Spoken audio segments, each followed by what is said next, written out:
من أجمل ما قرأت أن المظلوم إذا قال حسبي الله ونعم الوكيل فهو نقل ملف القضية من محاكم الأرض إلى قاضي السماء.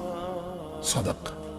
فالمظلوم أو المهموم أو المكلوم كأنه خرج من القضية وجعل الله كفيله ووكيله، ولسان حاله يا الله ضاقت بي السبل وأغلقت في وجهي الأبواب رفعتها إليك فأنت الكافي والمفوض والوكيل.